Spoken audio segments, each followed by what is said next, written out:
Senatör Hollen, siz ve Trump, Putin tarafından bir keman gibi çalınıyorsunuz. Sekreter Rubio'nun Senatör Van Hollen ile patlayıcı bir Senato oturumunda sert bir şekilde çatışmasını izleyin.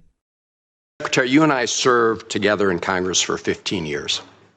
We didn't always agree, but I believe we shared some common values.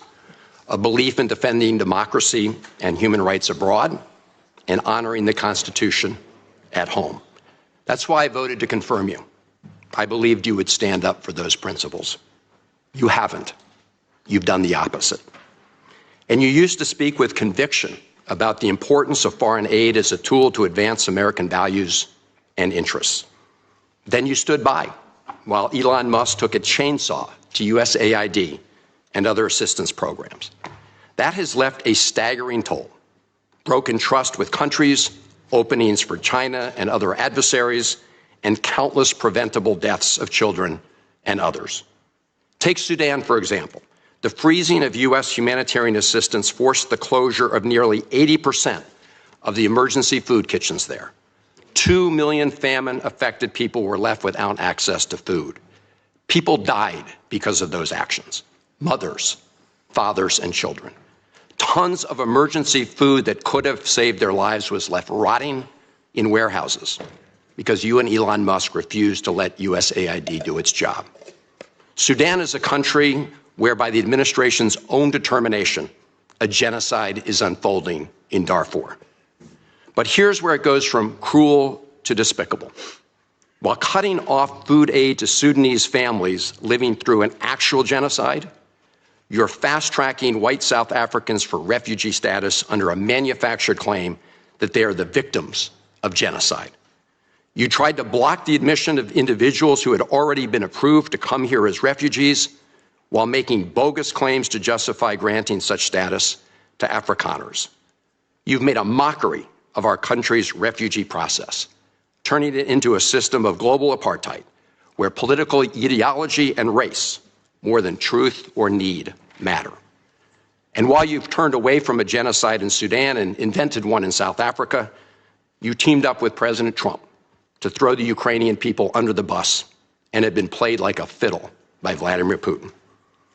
Of course, Donald Trump not only said he would end the war in Ukraine on day one, he also said he would end the war in Gaza on day one.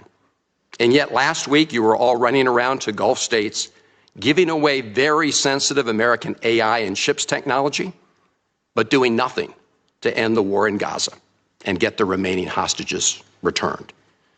You know that for 78 days, the Netanyahu government did not allow a scrap of food to enter Gaza to reach over 2 million civilians.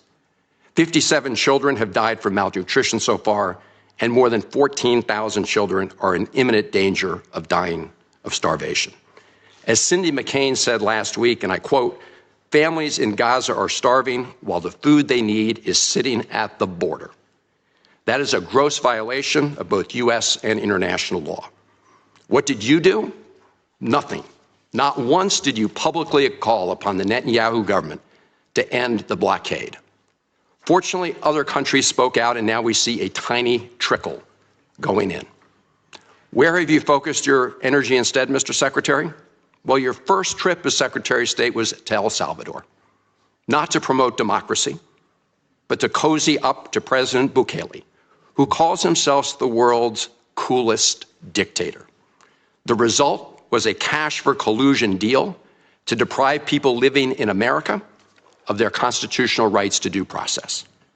The Supreme Court, in a 9-0 decision, instructed you to facilitate the return to the United States of Abrego Garcia, who the administration admitted was wrongfully deported to El Salvador. Your response? You've openly flouted judicial orders. When asked whether you have been in touch with El Salvador to return Abrego Garcia, you boasted, quote, "I would never tell you that. And you know who else I would never tell? A judge." Clearly, you don't care about the Fifth Amendment right to due process, and you don't care about the First Amendment either, since you've been very busy snatching students off of college campuses for exercising their right to free speech. You dredged up a relic from the McCarthy era to claim that student protesters posed a threat to the foreign policy of the United States. Give me a break, Mr. Secretary. You know as well as I do, this isn't about national security. It's about punishing free speech. And you know that in America, the government doesn't get to use its power to punish speech it doesn't like. Yet in March, you boasted about revoking student visas, saying, and I'm quoting, "We do it every day. Every time I find one of these lunatics, I take away their visa," unquote. Let's look at one of those lunatics, Mr. Secretary, Ms. Ozturk. Her crime was co-authoring an op-ed in her college paper critical of Tufts University's response to the war in Gaza. Your own department found zero links to terrorism, no anti-Semitic statements, but you still yanked her visa and shipped her off to detention in Louisiana. And the list goes on and on. The federal judge in the case of Mohsen Madawi, who is the Columbia student who was ambushed by federal agents at his citizenship appointment, said, and I quote, this is the judge, "Legal residents not charged with crimes or misconduct are being arrested and threatened with deportation for stating their views on the political issues of the day. Our nation has seen times like this before, especially during the Red Scare and Palmer raids. Like the McCarthy-era witch hunts of the 1950s, your campaign of fear and repression is eating away at foundational values of our democracy. Back then, it took one voice, Attorney Joseph Welch, to cut through the hysteria with the simple question that marked the beginning of the end of that shameful era. He asked Senator McCarthy, have you no sense of decency? And I would ask you the same, Secretary Rubio. But you have shown through your words and your actions what the answer is. And I have to tell you directly and personally that I regret voting for you for Secretary of State.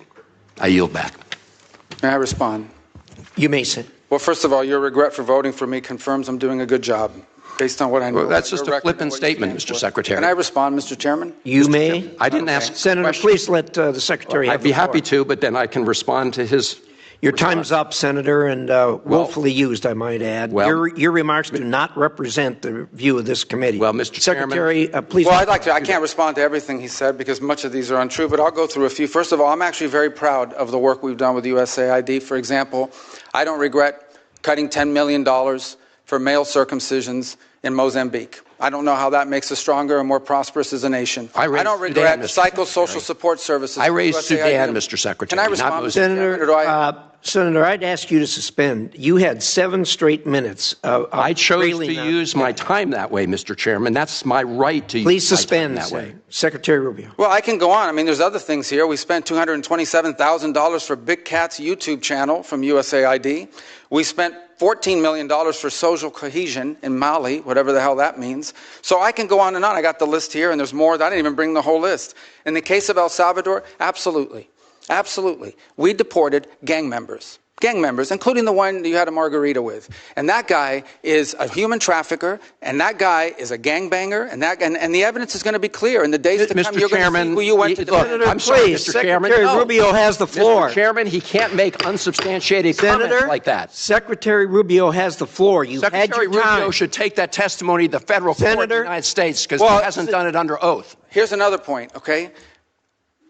There is a division in our government between the federal branch and the judicial branch. No judge in the judicial branch cannot tell me or the president how to conduct foreign policy. No judge can tell me how I have to outreach to a foreign partner or what I need to say to them. And if I do reach to that foreign partner and talk to them, I have under no obligation to share that with the judiciary branch. Just like a judge cannot order me to negotiate with a foreign minister of Russia, they cannot order me to negotiate with a foreign minister or the president of El Salvador. And if I did negotiate with them, which we have responded to them, and we've told them, we've had communications with the president of El Salvador. I am under no obligation, under our division of powers in this country, and to share with the judicial branch how I conducted diplomacy of the United States. It would actually be counterproductive. If I started sharing with courts, or frankly, with the media, my conversations with foreign leaders and all of their details, no foreign leader would talk to me again, and we would break trust with them. So I have complied with every court order. What I won't comply with is an order to disclose what I'm saying and what we're talking about with a foreign leader, because then they won't talk to me. Diplomacy doesn't work that way.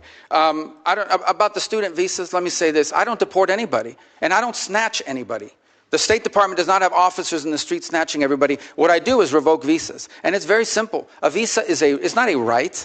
It is a privilege. People apply for student visas to come into the United States and study. And if you tell me that you're coming to the United States to lead campus crusades, to take over libraries and try to burn down buildings and acts of violence, we're not going to give you a visa. Is that what Ms. Ostork did? We're not going to give you a visa. Is that what she did? Come on, Mr. Secretary. And every single one of these cases, the factors are different. The bottom line is, if you're coming here to stir up trouble on our campuses, we will deny you a visa. And if you have a visa and we find you, we will revoke it. And we're going to do more. There are more coming. We're going to continue to revoke the visas of people who are here as guests and are disrupting our higher education facilities. People are paying money. These kids pay money to go to school, and they have to walk through a bunch of lunatics who are here on student visas. Disrupting the foreign policy of the United States. I want to do more. I hope we can find more of these people. That's pathetic, Mr. In fact, the other day, some guys led a riot. I forgot what university it was, and I asked, please, can you find the arrest records of all the people that were arrested at that riot at that campus? Because if any of them have a visa, we're going to revoke it. I feel so much safer when you lock up people like Ms. Ostork, Ms. Secretary. We've had enough time on the subject. Thank you very much. And we're going to move to Senator Lee.